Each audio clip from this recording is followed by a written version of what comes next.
Mga balita mula sa lungsod ng Pitong Lawa.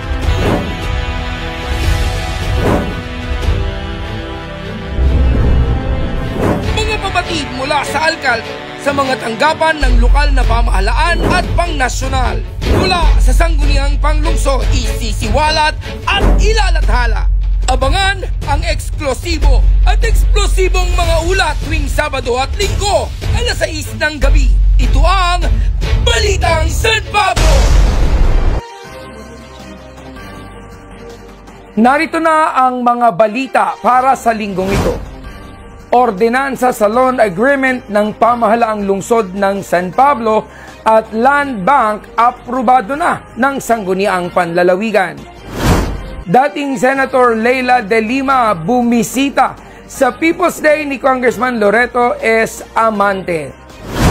Every day is People's Day sa tanggapan ni City Administrator Larry S. Amante. Alas 4 kontra mosquito, isinagawa ng lahat ng tanggapan ng pamahalang lungsod ng San Pablo noong February 24. Miyembro ng Philippine Chamber of Commerce and Industry San Pablo nag-courtesy call kay City Administrator Larry S. Amante. Paggunita sa Civil Registration Month at paalala sa dengue prevention, isinagawa sa programa ng pagtataas ng watawat. Pagpupulong isinagawa upang masugpo ang dengue sa lungsod ng San Pablo. Localized kilos unlad training dinaluhan ng San Pablo City Advisory Council at mga stakeholders. CDRRMO nagsagawa ng Disaster Risk Reduction Orientation sa Barangay San Vicente. Magandang araw, lungsod ng San Pablo. Magandang araw, San Pableños. Para sa mga balita, ordinansa sa loan agreement ng pamahalang lungsod ng San Pablo at Land Bank aprobado na ng Sangguniang Panlalawigan. Para sa mga detalye, narito si Ace Atienza. Inaprobahan na ng Sangguniang Panlalawigan ang Ordinance Number 295 Series of 2025 ng Sangguniang Panglunsod ng San Pablo para sa ratification ng loan agreement ng pamahalaang lungsod ng San Pablo at Land Bank of the Philippines para sa completion ng multi-purpose building sa Barangay San Jose at sa iba pang proyekto ng pamahalaang lokal.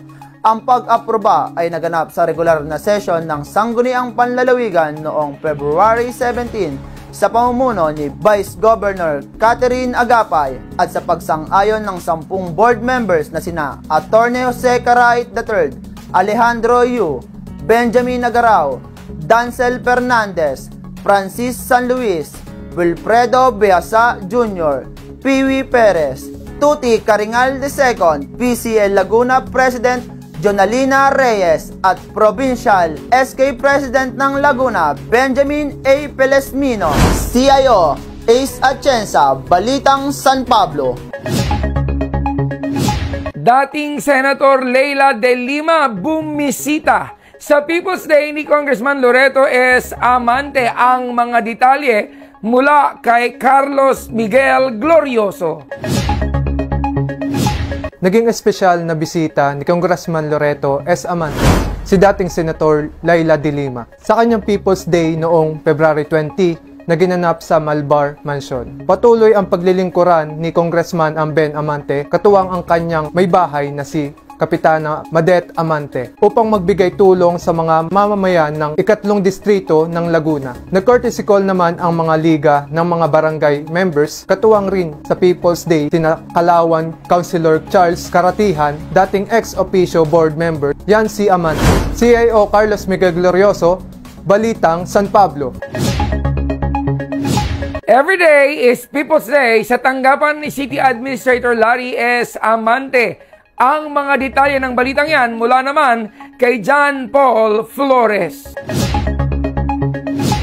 Araw-araw ay patuloy ang pagbibigay ng tulong at agarang serbisyo ni City Administrator Larry S. Amante para sa mga pangangailangan ng mga mamamayan ng lungsod ng San Pablo. Noong February 20 ay bumisita ang ilan sa mga punong barangay kasama ang kanilang mga nasasakupan para sa paghingi ng iba't ibang tulong pinansyal at medikal. Bumisita rin ang ilan mga kawani ng pamahalang lokal at mga mag-aaral ng pamantasan ng lungsod ng San Pablo sa masigasig na pagtutulungan ni na Mayor Amante at ni City Administrator Larry ay walang sino man ang maiiwanan at mapapabayaan sa kanilang mga pangangailangan nilalapit sa pamahalaang lungsod. CIO John Paul Flores, Balitang San Pablo. Alas 4 kontra Mosquito, isinagawa ng lahat ng tanggapan ng pamahalang lungsod ng San Pablo noong February 24. Ang mga detalye, narito naman si Dada Alberto Jr. Bilang pakikisa sa atas ng Department of Health at sa tagubilin ni na Mayor Vicente B. Amante at City Administrator Larry S. Amante ay pinangunahan ng City Health Office katuwang ang lahat ng kawani ng pamahalang panlungsod ng San Pablo. Ang isang malawakang paglilinis ng bawat tanggapan at kapaligiran upang puksain ang mga pinamumugaran ng lamok na nagdudulot ng sakit na dengue. Ang lahat ay nakikisa sa alas 4 kontra Mosquito noong February 24. Kaya nananawagan ang butihing punong lungsod na sama-sama nating sugpuin ang dengue dahil bawat buhay ay mahalaga. CIO Alberto Dada Jr., Balitang San Pablo. Miyembro ng Philippine Chamber of Commerce and Industry San Pablo, nag-courtesy call kay City Administrator Larry S. Amante. Ang mga detalye, narito si Brian Estolonio. Noong February 19 ay nag-courtesy call ang mga miyembro ng Philippine Chamber of Commerce and Industry San Pablo kay City Administrator Larry S. Amante upang may pag-ugnayan inggil sa mga proyekto ng kanilang samahan na maaaring makatulong sa mga mamamayan ng lungsod sa pakikipagtulungan sa pamahalaan lokal. Pinangunahan ni na Mel Babaan, Jeffrey Cabino, Rome Rase, Cynthia General, Elet Gano, Ding Castillo at Aubrey Malansala ang pagbisita kay City Administrator Larry. CIO Brian Estolonio, Balitang San Pablo. Paggunita sa Civil Registration Month at pagpapaalaala sa dengue prevention, isinagawa sa programa ng pagtataas ng watawat. Para sa mga detalye ng balitang yan, narito naman si Jamaica Venice Araneta.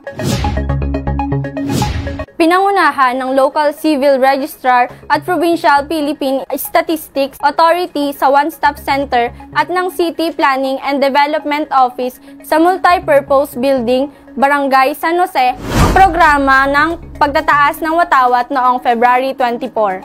Binigyang pagkilala si Chairman Ronald Reyes ng Barangay Del Remedio sa patuloy na pagsuporta sa late registration program ng PSA at LCR. Nagbigay naman ng paalaala sina Shirley Armamento at Omar Velasco ng City Health Office sa mga dapat isagawang hakbangin upang mapigilan ang pagkalat ng dengue sa lungsod ng San Pablo at sa isasagawang 4 o'clock habit ng paglilinis ng bawat tanggapan at paligid nito. CIO Jamaica Venice Araneta ng Felix Amante Senior High, Balitang San Pablo. Pagpupulong isinagawa upang masugpo ang dengue sa lungsod ng San Pablo. Ang mga detalye, narito naman si Alexa Gaurana. Sa mahigpit na tagubilin ni Mayor Vicente B. Amante na may saayos ang programa upang masugpo ang dengue sa lungsod ng San Pablo, ay pinangunahan ni City Health Officer Dr. James Liho ang isang pagpupulong noong February 24 na dinaluhan ni Councilor Carmela Acevedo, kawani ng City Health Office, DepEd, mga member ng San Pablo City Medical Society, mga barangay officials, Red Cross San Pablo City Chapter at City Information Office.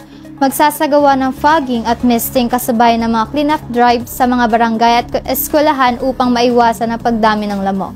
Magkakaroon rin ng information drive upang maipalaganap ang kaalaman ukol sa mga paraan upang makaiwas sa dengue. CIO Alexa Gaurana ng Felix Amante Senior High, Balitang San Pablo. Localized Kilos Unlad Training dinaluhan ng San Pablo City Advisory Council at mga stakeholders. Ang mga detalye, mula kay Kaiza Camille Bruto. Sinagawa ang 3-day seminar para sa mga miyembro at stakeholders ng San Pablo City Advisory Council na ginanap sa Amihan Hotel noong February 19 sa pangunguna ng Provincial Office ng Department of Social Welfare and Development Office. Katuwang ang pamahalaang lokal sa pamumuno ni Mayor Vicente B. Amante. Dinaluhan ito ng mga kawani ng City Mayor's Office, GAD, Office of the City Accountant, City Planning and Development Office, PESO, Office of the City Agriculturist, City Health Office, City Social Welfare and Development Office, City Disaster Risk Reduction and Management Office, City Budget Office, City General Services Office, City Population Office, Sangguniang Panglungsod at ilan pang mga stakeholders, pinangunahan ng mga nasabing seminar.